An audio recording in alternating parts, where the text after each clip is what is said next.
So I got this £10 wig from Wigs and I'm going to transform it. Yeah. I'm already laughing. I know exactly what I'm going to look like. I can't even give it up. You know the little lady from The Incredibles? No capes. Yeah, the no capes woman. It's like... I look like Sia. So I'm now going to show you just roughly what I'm doing to the wig. This is a synthetic wig. It can take low heat, but I want to ramp the heat up and actually almost kind of singe the hair a little bit. We don't want to completely damage it. We need it to lose its shine and we want it to look more textured. As it's synthetic and it overheats, it starts to stretch and then it becomes more pliable. So once I've heated up each tiny section that I'm curling, I hold on to a few of the strands of the hair and allow the rest of the hair to fall to the crown. And then I leave it in a heat and allow it to cool in that shape. Because we are borderline singeing that hair, it's creating lots and lots of texture and it's going to enable us to kind of manipulate the hair into a shape rather than it being silky smooth like this and not being able to do much with it. Once you've worked your way around the whole head, you should have something that looks like a bit of a bird's nest. And then we're going to cut into that to take away a lot of the bulk. We just want long strands coming out at the end and some volume in the middle to keep the hair upright. So moving on to the makeup, I'm going to take Witch Hazel. This is a natural astringent. This is going to remove any oils from the skin ready for the makeup. I'm then going to go in with some FX Wax and flatten Jack's eyebrows, and I've done this in many tutorials, so I've skipped over the process, but I will link some in the description bar for you. The next product I'm using is called Dermaflage. If you've already seen my White Walker tutorial, then you'll be familiar with this product. If you're not familiar with it, it is a silicone-based topical filler and it's designed to conceal scars and recesses on the skin, but it's also great for special effects makeup. As you already know, Edwards Scissorhands has scars on his face from his scissor hands, and these are areas that he's nipped his face with the blades. So we're going to create those scars using this topical filler. So I'm just following some reference images that I've got on my phone of Edwards Scissorhands so I can place the scars on the same areas on Jack's face. One thing you will find with the Dermaflage is that as the two products come out and they combine into one, they do set in the tube, so you'll need to keep changing the nozzle so that the silicone flows freely. Now, as this is quite an old film, the scars themselves are quite prominent. They look like they're actually sat on the skin. The artist in me would like to blend out the edges and make it look a bit more realistic. There are some scars that would be a lot thicker and ropey, but most of these are identical in terms of their thickness and the fact that you can see where they start and finish. When you're not resting your arm on a table, you can get a few wibbly wobbly lines. So I'm just using my spatula to subtly even out the lines. But again, there's just no need to be too perfect about it. If you've never worked with silicone before, it does go off pretty quickly, so you'll find that if you're using your spatula and you're not quick enough and it goes off, you can pull it back off of the skin. So just do your work very quickly and then get out and leave it to set. You can use Elmer's glue to create the scars, you can use FX Wax, you can even roll thin plier tissue into little sausages dipped in a small amount of flour and water, which will act as a glue, and then you can smooth that onto the skin and you'll get a similar effect. Although it's not as great, it is definitely a cheaper, more affordable option and it will still work really well. As I've waxed down Jack's brows, I'm able to take the silicone straight over it and I've not got to worry about it getting stuck to the hair or the hair affecting the shape of the wax. As we've sealed the brows down, we've got a hard surface for the silicone to go straight over.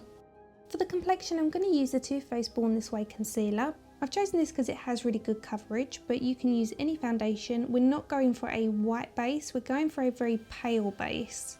And I'm working that onto the skin and over the scars using a duo fibre brush because this does shear down the product. So although I want the coverage, I still don't want it to be full coverage. This way it leaves behind the pigment, but it doesn't look like it's cakey on the skin. I mixed together the shades Snow and Almond, and as you can see, it's a really good colour for the Edwards Scissorhands look.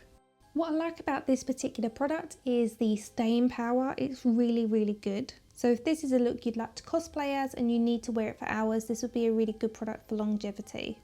So again, another reason I chose this product is because of the coverage and the pigment in the product. So it's a great way to cover the eyebrows. So for this eyebrow, I've gone straight in with the concealer and that works perfectly well. But if you don't have a full coverage, I'm going to show you how to conceal it with a little bit of orange as your base. During Halloween you can get grease paints at Asda, you can get it at Walmart, you can get it anywhere that's cheap. So a orange grease paint for a pumpkin, for instance, would be the first product you lay down, and this is just going to knock back the darkness of your eyebrows, and then you're going to powder over it. Any plain finely milled translucent powder is ideal, and use a sponge to really press that in. And then you can just layer your foundation over the top of that to disguise your eyebrows. I'm now going in with a cream foundation over the top. Again, this does have better coverage than a liquid foundation. But for every layer that you do, you just need to powder in between. Each time you powder, this is going to help to knock back a little bit more colour, and then you just layer again with your foundation. So now I've concealed Jack's eyebrows, I'm going in with a small amount more of the concealer, and I'm just placing this over the high points of the face. This will help to make those areas stand out a little bit more, which is great because we're going to add some contour, so then we get a really nice definition of contour and highlight. Once you've done that, you then want to apply one final powder to the eyebrows just to make sure they're nicely sealed in place, and as you can see, this does make them look more invisible. I'm going to take a cool tone brown. This one is a bronzer by Benefit, but any cool tone brown would be great, and we're going to use this to contour around Jack's face. Although Edwards Scissorhands isn't extremely skinny, he just looks quite ill and a bit gaunt, so we want to create a bit more of a chiseled appearance. Jack does have a very chiseled look to his face anyway, but we've knocked back a lot of the shadows with the pale foundation concealer, so we want to add those shadows back in but make them a little bit more defined and prominent, so we're not going to blend them out too much. I first went in with a smaller brush, and now I'm going in with a slightly bigger brush. This is just going to help diffuse the colour. We don't want to blend it out too much because we want to keep it in the areas that we've applied it, but we do want to soften it slightly, so I'm going back in with my foundation brush, working that directly over the area that we've applied it, just to soften the edges. This is what's going to give us more of a shadowed appearance rather than it looking like we've just applied a heavy contour. Again, it still does need to be quite defined, but you do want a soft appearance to the edges. Now, Edward does have a bit of a sad appearance to his face, and there's a slight puffiness just above his chin on either side of his mouth, and that kind of gives him that sad, almost pouty appearance. So I'm just creating that with a bit of shadow. So I apply the brown shade with one brush, and then go in with a brush that's been dipped into a small amount of foundation but worked all the excess off onto the back of my hand, and then use that just to gently feather over the brown to soften it. Taking the same Born This Way concealer, but only in the shade Snow this time, which is the lighter shade, I'm just working that down the sides of Jack's nose to make it look a little bit wider. Going back to the brown contour shade, I'm working that around Jack's eye sockets, taking the colour down quite far because we want this to all look quite sunken and generally very sallow and like he's not had a sleep in years. Using a fluffier brush, I'm taking the same brown into the hollows of Jack's eyes on the top half of his lid, and I'm also going to be working that onto the actual brow itself. If you think of it as a diamond shape, this is kind of the pattern that we're going to be creating with the brown around the eyes. Obviously you want to keep it quite soft, but we're going to be extending the brown up slightly and then obviously below the eyes, and this just creates a very sad appearance to the face. Going into my Certifeye Tropical Wonders palette, I'm taking the white shade. This is a matte white eyeshadow, and I'm using a pencil brush to redefine Jack's eyelid shape. We just want to enhance this shape so it's more visible when his eyes open. Next I'm taking the shade Mocha by Makeup Geek. This is a matte medium brown colour.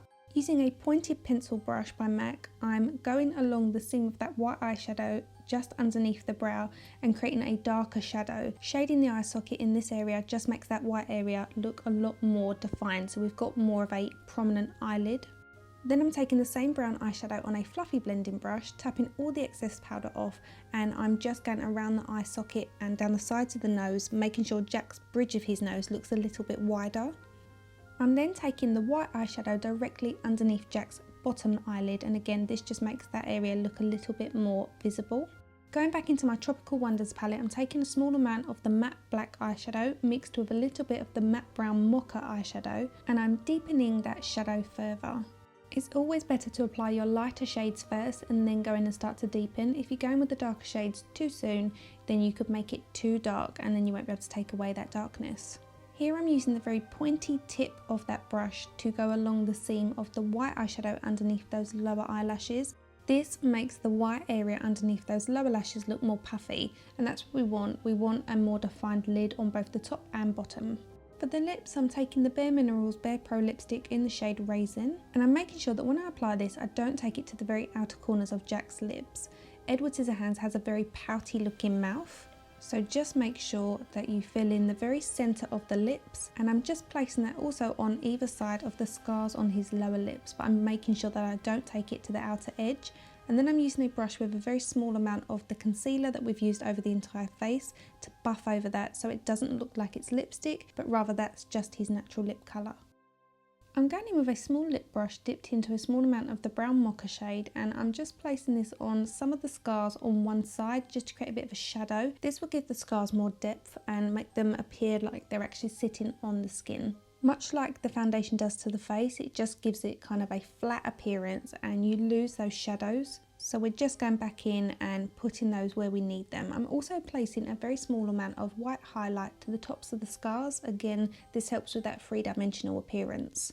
So I'm now just doing some finishing touches, taking the concealer down the rest of the neck and deepening the eye sockets before Jack puts in some black contact lenses. Because Jack's got quite blue eyes, the brown contact lenses don't really do much, they actually give more of a green appearance, so we're going with black lenses as this looks more effective on Jack's eyes.